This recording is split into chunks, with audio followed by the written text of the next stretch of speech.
Assalamualaikum warahmatullahi wabarakatuh. Apa kabar kalian semuanya? Mudah-mudahan semuanya tetap sehat dan selalu semangat untuk belajar ya. Kembali bersama Ibu Ana tentunya dengan kelas bahasa Indonesia dan tema yang sama yaitu teks deskripsi. Sekarang kita akan belajar bagaimana menelaah struktur dan bahasa pada teks deskripsi. Nah, marilah kita belajar bersama mencermati struktur teks deskripsi. Nah, struktur teks deskripsi ini terdapat 3 bagian.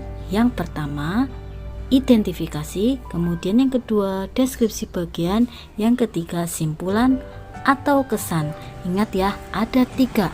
Ini 3 kunci kalau kita akan mencermati atau menelaah struktur teks deskripsi. Nah, berikut penjelasannya. Yang pertama, ada identifikasi.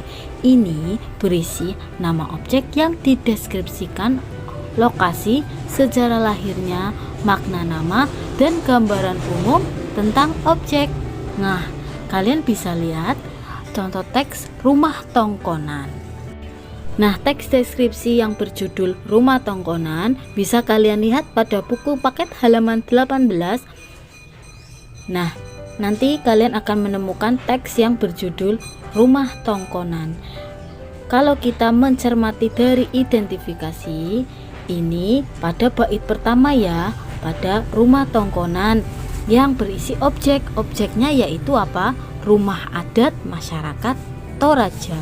Nah, sejarah lahirnya kan ada di situ ya, menceritakan identifikasinya, misalnya yang sejarahnya berarti ini dari masyarakat ya. Kemudian ada gambaran umumnya, ini dari kata tongkonan yang artinya duduk bersama-sama. Ini diawali dari suku Toraja yang memiliki rumah adat. Kita lanjut ke deskripsi bagian. Deskripsi bagian ini berisi perincian bagian objek, tetapi diperinci berdasarkan tanggapan subjektif penulis. Perincian dapat berisi apa yang dilihat, apa yang didengar, dan apa yang dirasakan penulis dengan mengamati objek.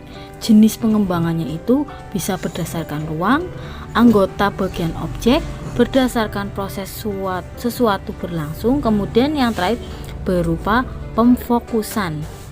Nah, bagian ini kalian akan mencermatinya bagian mana saja yang termasuk pada deskripsi bagian. Ini biasanya pada tengah-tengah paragraf. Nah, rumah adat yang satu ini terbuat dari kayu yang bagus dan dihias dengan apik. Hiasan terdapat pada sekujur badan rumah dan atap rumah. Ukiran di sekujur bagian rumah menambah cantik bangunan ini. Ukiran yang menghias sekujur bangunan bermotif garis-garis lengkung yang harmonis. Rumah adat yang berjenis rumah panggung ini juga terbuat dari kayu yang kokoh. Nah, ini diperinci oleh bahan kayu ukiran rumah, hiasan atap rumah ya.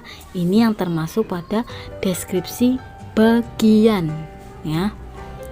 Paham ya? Berarti bagian-bagian rumahnya dari jenis modelnya dari kayu, kemudian ukir-ukirannya, ini bagian dari rumah ya.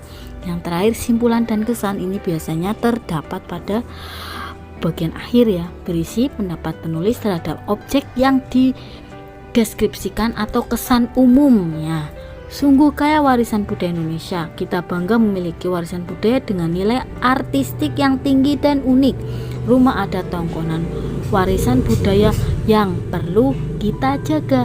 Nah, ini yang dinamakan kesan umum atau penutup yang ditulis atau dideskripsikan oleh penulis terhadap objek yang ditulis. Sekian dulu pembelajaran kita hari ini, mudah-mudahan kalian paham. Dan untuk tahapan yang kedua atau bagian yang kedua, insya Allah pertemuan selanjutnya ya. Terima kasih sudah menonton. Sampai jumpa. Assalamualaikum warahmatullahi wabarakatuh.